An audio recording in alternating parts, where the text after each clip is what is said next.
Hello everyone, welcome to my channel NP commerce classes. आज हम discuss करने वाले हैं डिस्काउंट को। ये जर्नल का ही टॉपिक है। ये टॉपिक थोड़ा सा लेंथी था, इसलिए मैंने इस पर सेपरेट वीडियो बनाया है।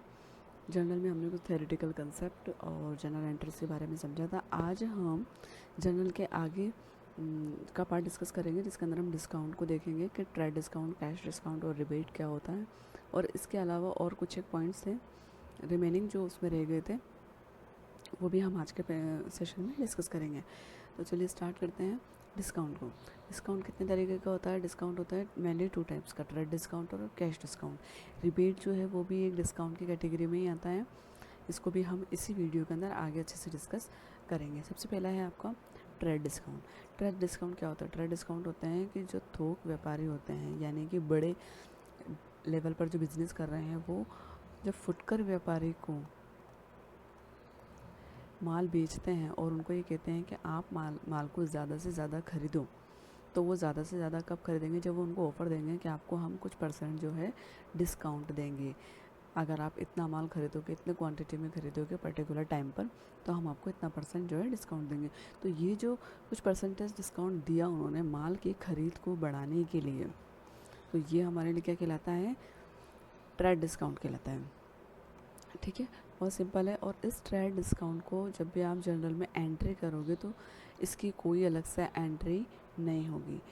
रीज़न ये, इसका अलग से कोई अकाउंटिंग करने की ज़रूरत नहीं होती है। हम जो लिस्ट प्राइस होती है, लिस्ट प्राइस, उसी में से इसको माइनस करके शो कर देंगे। जैसे मान लो कि 10,000 का आपने सेल किया और 2,000 रुपये की आपने ट्रेड डिस्काउंट दी, तो ये ट्रेड डिस्काउंट हमने 2,000 माइनस कर दिया, 8,000 रुपये से हम जर्नल एंट्री में शो कर देंगे। कहीं पर भी कुछ भी दिखाने की ज़रूरत नहीं है, केवल ये अमाउंट कम हो जाएगा।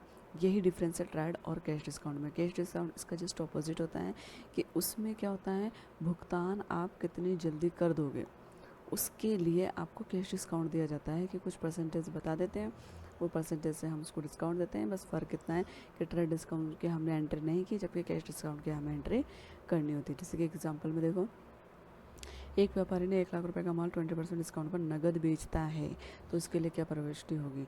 ठीक है, अभी 20% डिस्काउंट जो है ये ट्रेड डिस्काउंट की बात कर रहे हैं यहाँ पे। तो कैश कितना था? 1 लाख। 1 लाख का 20% निकालेंगे तो कितना आएगा आपका? 20,000। इस 1 लाख में से हम 20,000 माइनस करेंगे तो कितना बचेगा? 80,000। तो बस इस 80,000 से आपको एंट्री करनी है cash account debit to sales. ये आ गया 80,000। ठीक है, नेक्स्ट है कैश। बस इसके अंदर ये करना है कि एक तो एंट्री करनी है और दूसरा ये कब दिया जाता है? भुगतान जल्द से जल्द करें, यानी कि हम सामने वाली पार्टी को कहेंगे कि आप जितना जल्दी पेमेंट करोगे उतना ही आपको जो है डिस्काउंट मिलेगा, यानी कि पेमेंट करने के लिए ये ऑफ़र दिया जाता है। इसमें इम्पोर्टेंट क्या है कि डिस्काउंट अकाउंट जो है वो नॉमिनल अकाउंट कैटेगरी का अकाउंट है, जिसे हम नाम मात्र के खाते भी कहते हैं।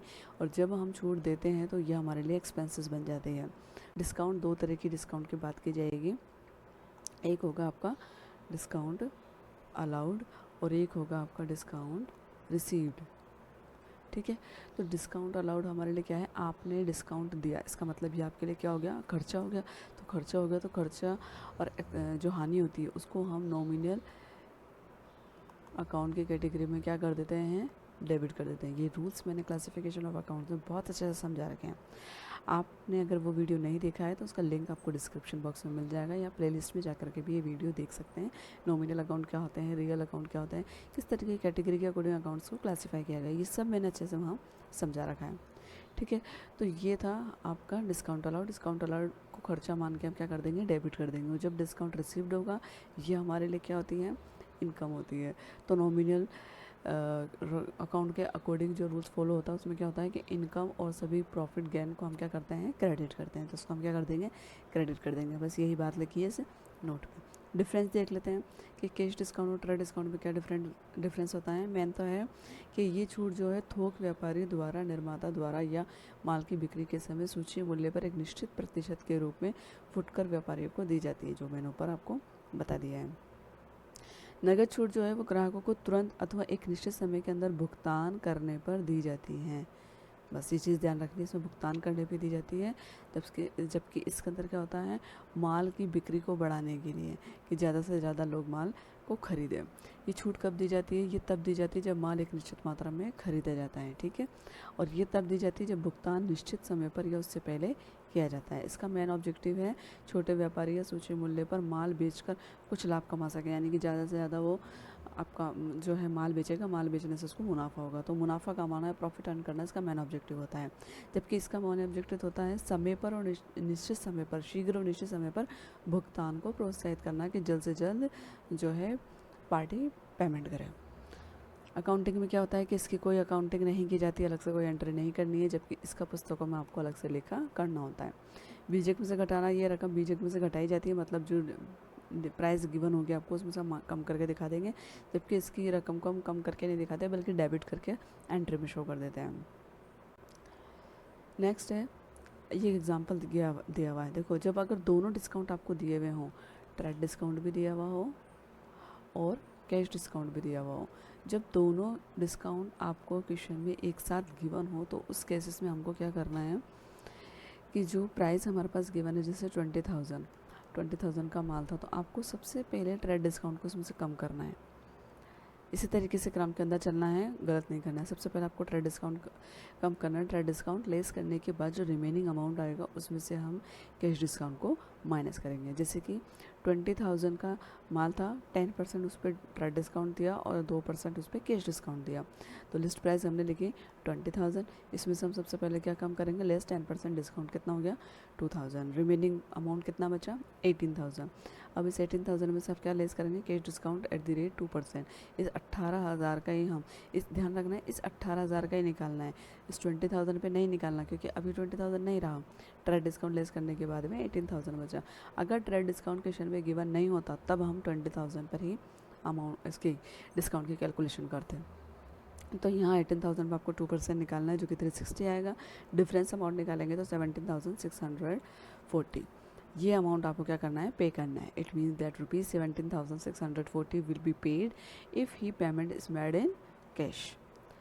सिंपल सा था ट्रेड और डिस्काउंट। आई होप आपको अच्छे से समझ में आ गया। अगर अभी भी कोई कन्फ्यूजन है तो आप दोबारा से वीडियो को प्ले करके समझ सकते हैं। फिर है आपका रिबेट।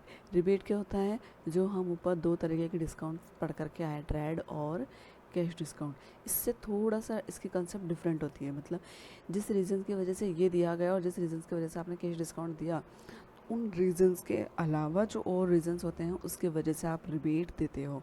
अगर जैसे कोई घटिया किस्म की क्वालिटी का माल है वो बेचना चाहता है व्यापारी, तो उसके लिए रिबेट देगा, या बिना बिका माल अगर कोई रह जाता है तो उसके लिए ये रिबेट दिया जाता है, ठीक है। देखो लिख रहा, माल की घटिया किस्म होने के कारण या माल के निर्धारित मापदंडों के अनुसार नहीं होने के कारण, कि जैसा माल को होना चाहिए वैसा वो स्टैंडर्ड पर नहीं खरा उतरता है, तो ऐसी कंडीशन में बेचे गए माल पर हम रिबेट दे करके उसको सेल कर सकते हैं। इसमें नोट के रूप में क्या लिखा है कि ये रिबेट के लिए कोई अलग से प्रविष्टि नहीं की जाती, क्योंकि व्यापारिक छूट की तरह बेचे गए माल के मूल्य में से घटा दी जाती है। सबसे पहले आपको क्या ध्यान रखना है, जिस तरीके से आपने ट्रेड डिस्काउंट में से डिस्काउंट को माइनस किया था, उसी तरीके से आपको रिबेट में से भी अमाउंट को उसी समय माइनस कर देना है, अलग से कोई एंट्री नहीं होगी। लेकिन एक कंडीशन इस पर लागू होती है कि ये कब दिया गया है, डिपेंड करता है सिचुएशन पर कि कब दिया गया है, उसके अकॉर्डिंग इसकी एंट्री होगी या नहीं होगी डिसाइड किया जाएगा। जैसे कि यहाँ लिखा हुआ है, ये रिबेट उस समय दी जाती है जब माल की बिक्री की प्रविष्टि पहले ही की जा चुकी है, यानी कि आप सेल को पहले ही जर्नल के अंदर दिखा चुके हो, उसके बाद आप रिबेट दे रहे हो, तो फिर आपको उसको इसकी एंट्री दोनों जगह, सेलर और परचेसर के यहाँ दोनों की बुक्स में एंट्री करनी होगी। और अगर आपने जर्नल में सेल्स को अभी तक नहीं दिखाया और रिबेट दिया है तो फिर आप इसको कम करके शो करोगे। और एंट्री क्या होगी, सेलर के यहाँ पे इसकी एंट्री होगी, rebate allowed account debit to purchase, purchase को कम करता है इसलिए परचेस को क्रेडिट कर देंगे, और seller account debit to rebate से, ठीक है। नेक्स्ट आता है हमारा कंपाउंड एंट्री। ये तो छोटा सा सिंपल सा टॉपिक है। कंपाउंड एंट्री में क्या होता है कि बहुत सारे अलग अलग ट्रांजेक्शन्स होते हैं। हम क्या करते हैं कि अगर वो सिमिलर कैटेगरी अकाउंट के हैं, मतलब एक ही अकाउंट में जाएंगे लेदर पोस्टिंग में, तो फिर हम उसके लिए अलग अलग उसको लिख करके टाइम को बचा सकते हैं, मतलब उनको एक साथ ही उसकी एंट्री कर सकते हैं। जैसे कि सैलरी हुआ, अब हमें पता है कि सैलरी एक्सपेंसेस है और अगर आपने इसको पे किया है तो आप एंट्री करोगे टू कैश अकाउंट। इसी तरीके से कोई भी खर्चा है, रेंट हुआ, कमीशन हुआ, किसी भी तरह का अगर कोई भी एक्सपेंसेस है जिसे आप पेड कर रहे हो, तो इन तीनों को अलग अलग शो ना करके, जैसे salary account debit to cash, rent account debit to cash, commission account debit to cash, इस तरीके से ना लिख करके हम क्या करेंगे, इन सबको एक साथ डेबिट कर देंगे। Rent account debit, salary account debit, commission account debit to cash, एक साथ ही कैश को लिख देंगे और जितने जितने का ये अमाउंट था तीनों को यहाँ लिख के तीनों का सब टोटल कैश में डाल देंगे। बस यही चीज़ इसमें समझाई गई है एक एग्जांपल में। अब ऊपर जो हम कंसेप्ट समझ करके आए हैं उस पर मैंने एक इलस्ट्रेशन ऐड किया है इसके अंदर, इसको समझते हैं। Record the following transactions in the journal of Naresh and company. 2018 जून 1 को क्या ट्रांजेक्शन हुआ, पेड कैश टू महेश, आपने महेश को पैसा चुकाया और डिस्काउंट रिसीव्ड किया। दो चीज़ें हैं, सबसे पहले दो खाते जो प्रभावित हो रहे हैं वो देख लेते हैं। एक तो है कैश और एक है आपका महेश। महेश को आप क्या हो, कैश चुका रहे हो, तो इस कंडीशन में एंट्री हम क्या करेंगे, महेश को चुका रहे हो तो महेश कौन हो गया यहाँ पर, रिसीवर हो गया, क्योंकि उसको पैसा मिल रहा है। अकॉर्डिंग टू पर्सनल कैटेगरी के अकाउंट के अकॉर्डिंग रूल क्या कहता है कि receiver the debit and giver the credit. तो महेश को क्या करेंगे हम यहाँ पर, डेबिट, महेश अकाउंट डेबिट। अब यहाँ कह रहा है डिस्काउंट रिसीव्ड हुआ, डिस्काउंट रिसीव्ड हुआ हमारे लिए क्या है, इनकम है। इनकम नॉमिनल के अकाउंट के रूल्स के अकॉर्डिंग क्या होती है, क्रेडिट होती है। तो क्या कर देंगे, to cash to discount received, ठीक है। या डिस्काउंट रिसीव्ड को आप ऊपर लिख सकते हो और कैश को नीचे भी लिख सकते हो, ठीक। तो महेश को हमने कितने रुपए दिए, 10,000। 10,000 कैसा है भाई, 9,600 तो आपने कैश पेमेंट किया और 400 रुपये आपने डिस्काउंट के दिए, देखो लिख रहे हैं 9,600 तो आपने कैश चुकाया था और 400 आपने डिस्काउंट दिया था। इन दोनों का टोटल मिला करके 10,000 महेश के अकाउंट में डेबिट कर देंगे, ठीक है। नेक्स्ट 4 जून को क्या एंट्री हो रही है, हाँ, cash received from Arun and discount allowed to him. Arun से आपको पैसे मिले, अब आपको पैसे मिले मतलब आप यहाँ पर रिसीवर हो गए, तो एक तो हुआ कैश, एक हो गया अरुण, ये दो खाते प्रभावित कर रहे हैं। यहाँ पर अरुण कौन बन गया, अब गिवर बन गया।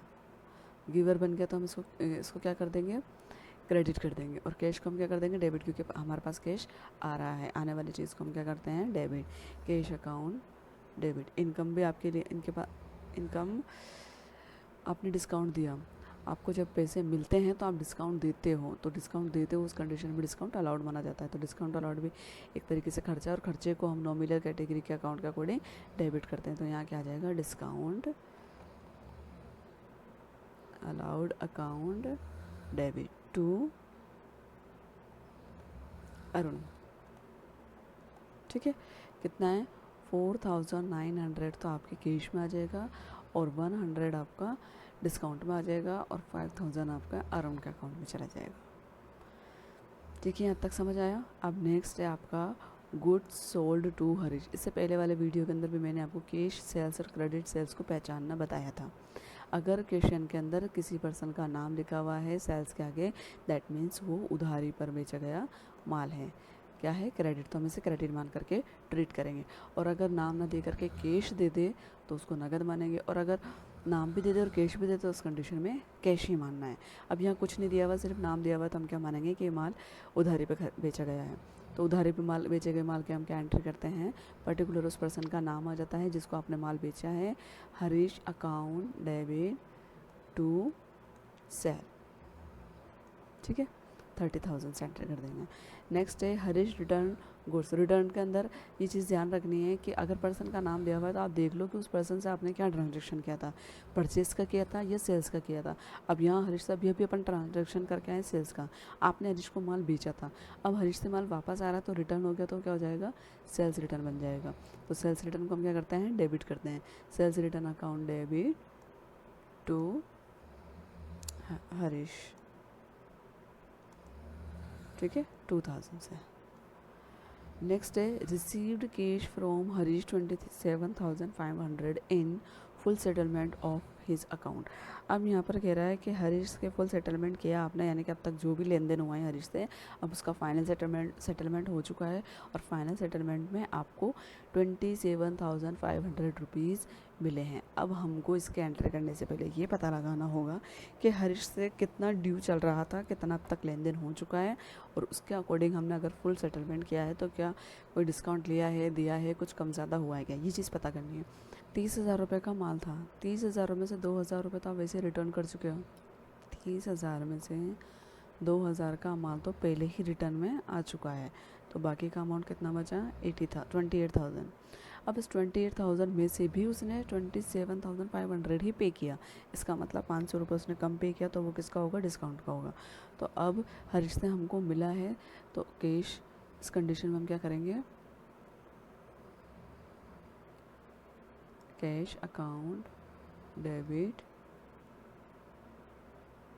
डिस्काउंट अलाउड, डेबिट अलाउड क्यों कर रही हूँ मैं, यहाँ पे लिखा नहीं है कि डिस्काउंट दिया या लिया, लेकिन ये अंडरस्टैंडिंग है कि अगर आप पैसा ले रहे हो तो लेने के बदले तो डिस्काउंट दोगे, तो उसको क्या मानेंगे, डिस्काउंट अलाउड, इसलिए यहाँ डिस्काउंट अलाउड को डेबिट कर देंगे। और टू हरीश कितना था, 27,500 तो आपको मिला कैश, और बाकी का 500 आपने दिया डिस्काउंट, और 28,000 फाइनल हो चुका है जो हम क्रेडिट कर देंगे। नेक्स्ट है हमारा sold goods to Gopal of the list price of ₹60,000 at the 10% discount, यानी कि 60,000 रुपये का माल था जो 10% ट्राई डिस्काउंट पर बेचा गया है। तो इसके एंट्री हम क्या करेंगे, किसको बेचा है, गोपाल को, इसका मतलब यहाँ भी क्रेडिट सेल्स की बात की जा रही है, तो Gopal account debit to sales. यहाँ पर ट्रेड डिस्काउंट दिया हुआ है इसलिए मैंने डिस्काउंट के अलग से एंट्री नहीं की है। जो 60,000 है इसमें से हम 10% यानी कि 6,000 माइनस कर देंगे, बाकी बचेगा जो 54,000 उसको हम गोपाल के एंट्री में अकाउंट में डेबिट और सेल्स में क्रेडिट करके शो करेंगे। नेक्स्ट है purchase goods from Ravi of the list price 20,000 8 15% trade discount. यहाँ पर आपने माल खरीदा है रवि से और 20,000 रुपये पे 15% ट्रेड डिस्काउंट दिया है, तो इसकी भी सेम ऐसे ही एंट्री करेंगे। परचेज को हम करते हैं डेबिट, तो purchase account debit to Ravi, Ravi का नाम है, इसका मतलब माल उधार खरीदा गया है, कितना था 20,000। अब इस 20,000 में से हम क्या करेंगे, माइनस कर देंगे 15%, ठीक है, 3,000 रुपये, तो बाकी रिमेनिंग अमाउंट कितना आ जाएगा 17,000 डेबिट और ये क्रेडिट। अलग से एंट्री नहीं करी, केवल प्राइस लिस्ट में से ट्रेड डिस्काउंट माइनस कर दिया तो 17,000 से एंट्री हो जाएगी। ये इसका सॉल्यूशन है जो आप देख सकते हो, ठीक है। ये रहा, लास्ट के अंदर हम इसका टोटल लगा देंगे, डेबिट साइड का 1,46,000 और क्रेडिट साइड का 1,46,000। अब आता है लास्ट के अंदर बैंक के कुछ ट्रांजेक्शन्स, जिसमें सबसे ज़्यादा बच्चों को कन्फ्यूजन रहता है कि बैंक कब करना है, किसे करना है और कैश कब करना है। देखो बैंक से रिलेटेड जो ट्रांजेक्शन्स होते हैं उसमें हमेशा आपको ये देखना है कि बैंक रिसीवर है या बैंक गिवर है, उसके अकॉर्डिंग आप बैंक को डेबिट या क्रेडिट करेंगे, पहली बात। दूसरी बात यह है कि अगर चेक या ड्राफ्ट से कुछ भी ट्रांजेक्शन हुआ है तो उस कंडीशन में हमेशा बैंक ही आएगा, ठीक है। जैसे कि यहाँ बात करते हैं, सबसे पहले एंट्री में क्या है कि बैंक में आपने पैसा जमा कराया, बैंक में पैसा जमा कराया इसका मतलब बैंक के पास में पैसा गया, तो बैंक के पास पैसा गया इसका मतलब बैंक क्या हो गई, यहाँ पर रिसीवर हो गई। तो रिसीवर को हम क्या करते हैं, according to personal rule receiver को आप डेबिट करते हो, तो यहाँ debit account bank account debit to cash, cash हमारे पास से जा रहा है तो जाने वाली चीज़ को हम क्रेडिट कर देते हैं, bank account debit to cash, simple रुपया जमा कराने की एंट्री। अब यही कि हम बैंक से पैसा ले रहे हैं, जब बैंक को देते हैं तो बैंक के पास पैसा जाता है तो इसलिए डेबिट कर देते हैं, बैंक रिसीवर होता है। लेकिन अब दूसरी कंडीशन में बैंक पैसा हमें दे रहा है, तो बैंक दे रहा है तो बैंक क्या बन गया, गिवर बन गया, और गिवर को हम क्या कर देते हैं, क्रेडिट करते हैं। पैसा हमारे पास आ रहा है, आने वाली चीज़ को हम डेबिट करते हैं, तो cash account debit to bank. Next है किसी भी ग्राहक से यदि चेक ड्राफ्ट आदि प्राप्त किया जाए और उसे उसी दिन बैंक में जमा कराते जाए, आपको कोई चेक मिला या ड्राफ्ट मिला और आपने सेम डे जाकर के बैंक में जमा करा दिया, तो उस कंडीशन में बैंक में जमा कराया तो बैंक हो गया रिसीवर, तो बैंक को कर देंगे डेबिट टू जिस नाम से वो अकाउंट वो होगा चेक, उस पर कर देंगे कस्टमर पर्सनल अकाउंट, पर्सन का नेम आ जाएगा। नेक्स्ट है, यदि किसी भी ग्राहक से चेक ड्राफ्ट आदि प्राप्त किया जाए लेकिन उसी दिन बैंक में नहीं भेजा जाए, यानी कि चेक तो मिला आपको लेकिन आपने उसको बैंक में जमा नहीं कराया, आपके पास वो है, तो उस कंडीशन में हम बैंक की जगह क्या कर देंगे, कैश, क्योंकि बैंक के पास नहीं जा रहा, वो आपके पास में है, तो cash account debit to customer personal account. अब उपरोक्त चेक या बैंक को बैंक में जमा कराने के लिए भेजने पर, अब आपने सेकेंड डे या किसी और डे पर उस चेक को भेजा है तो उस कंडीशन में फिर से वही एंट्री होगी कि bank account debit to cash, bank receiver है, और यहाँ पर कस्टमर नेम की जगह क्या आ जाएगा, कैश आ जाएगा। सेम डे भेजने पर कस्टमर का नेम आ जाएगा, और अगर किसी और दिन भेजा है तो कैश आ जाएगा। यदि कोई ग्राहक सीधे ही हमारे बैंक में पैसा जमा करा देता है तो उस कंडीशन में भी bank account debit to customer personal account हो जाएगा। बैंक में जमा कराया हुआ चेक के अनादरण, अब आपने कोई चेक बैंक में जमा कराया था, वो डिशनर हो चुका, लौट करके आपके पास वापस आ चुका है, तो इस कंडीशन में जो जमा कराने की हमने एंट्री करती है उसकी रिवर्स एंट्री डिशनर में हो जाती है। यहाँ करते bank account debit to personal, cheque जमा कराने की जस्ट उल्टा customer personal account debit to bank, क्योंकि लौट करके आ गया है। यदि किसी ग्राहक से चेक प्राप्त किया जाए और उसे छूट भी दी जाए तो चेक को उसी दिन बैंक में जमा करा दिया जाए तो एंट्री होगी बैंक में जमा कराने में बैंक रिसीवर होगा तो बैंक अकाउंट डेबिट। आपने छूट दी, छूट देना क्या कहलाता है, डिस्काउंट अलाउड कहलाता है। डिस्काउंट अलाउड हमारे लिए क्या है, खर्चा है, खर्चा नॉमिनल अकाउंट कैटेगरी के अकॉर्डिंग डेबिट किया जाता है, तो इसलिए discount account debit to customer personal account. ठीक है, नेक्स्ट है कि अब यही डिस्काउंट वाला जो चेक है वो आपके पास डिशोनर हो गया वापस, तो जब हमने डिस्काउंट दिया था बैंक को डेबिट करते समय, अब वो वापस से रिटर्न हुआ है तो डिस्काउंट भी आपको रिटर्न करना है, वापस करना है, तो जस्ट ऑपोजिट एंट्री हो जाएगी, customer personal account debit to bank और टू डिस्काउंट अलाउड को भी हम क्रेडिट कर देंगे जो हम ऊपर डेबिट करके आए थे, ताकि इसका प्रभाव आगे नहीं बढ़े।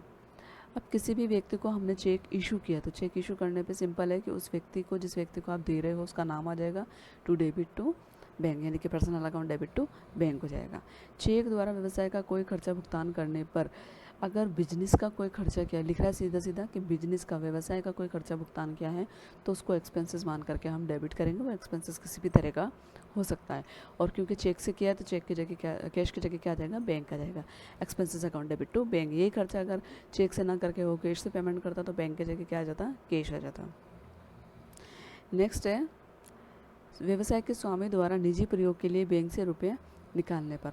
अब यहाँ देखो ये लिख रहा है निजी प्रयोग के लिए, निजी प्रयोग के मतलब बिजनेस का कोई लेना देना नहीं है, वो अपने पर्सनल यूज़ के लिए पैसा निकाल रहे हैं, तो पर्सनल यूज़ के पैसा निकालने के लिए हम यूज़ करते हैं ड्राइंग को, और ड्राइंग क्या होता है, डेबिट होता है, ड्राइंग्स अकाउंट डेबिट। और चेक से पैसा निकाला है व्यवसाय के स्वामी द्वारा, बैंक से रुपया निकाला है तो बैंक यहाँ पर क्या हो गया, गिवर हो गया, तो उस बैंक को क्या कर देंगे, क्रेडिट कर देंगे। बिजनेस के लिए निकालता तो ड्राइंग शब्द ना करके एक्सपेंसेस या जिसके लिए भी पैसा निकाला उसका नाम आ जाता, जैसे कि सेंटर में हमने किया था।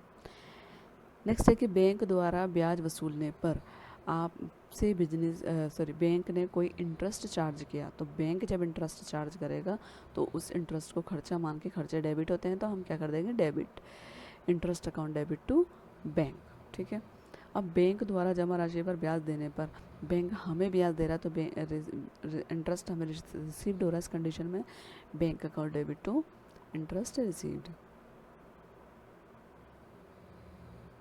और लास्ट एंट्री, बैंक द्वारा अपनी सेवाओं के लिए बैंक वे वसूल करने पर, यानी कि कुछ सर्विस चार्ज बैंक हमसे लेता है हमें सर्विस प्रोवाइड करने का, तो उसके लिए हम उसको क्या करते हैं, बैंक चार्जेस अकाउंट के नाम से या डेबिट लिखना, डेबिट कर देंगे और टू बैंक आ जाएगा।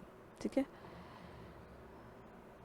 आई होप आपको यहाँ तक समझ में आ गया हो। किसी भी तरह का कोई कन्फ्यूज़न रहा है तो कमेंट बॉक्स में लिख सकते हो, और अगर इसमें कुछ समझ में नहीं आ रहा तो एक बार वीडियो को प्ले करके दोबारा से पॉज करके प्ले करें तो समझ में आ जाएगा। फिर भी समझ नहीं आता है तो आप मुझे डाउट्स बताइए, मैं सेपरेट वीडियो बना करके उसका आपको प्रोवाइड करूँगी। अच्छा, एक इसमें कुछ और ट्रांजेक्शन्स भी हैं, उन्हें हम नेक्स्ट वीडियो के अंदर डिस्कस करेंगे। मिसलिनियस जो भी बचे हैं, जैसे कि आपके बचा है एक्सपेंसेस से रिलेटेड, आउटस्टैंडिंग हुआ, प्रिपेयर्ड हुआ, इंटरेस्ट ऑन कैपिटल हुआ, कैपिटल से रिलेटेड हुआ, तो ये सारी एंट्री जो हैं कुछ बची कुछ हैं वो हम एक और वीडियो लेकर के आऊँगे इसका, इसमें सब कुछ रिमेनिंग जो भी कंसेप्ट बचे हैं उन सबको इसमें इंक्लूड करके इस जनरल वाले चैप्टर को ख़त्म करेंगे। ठीक है,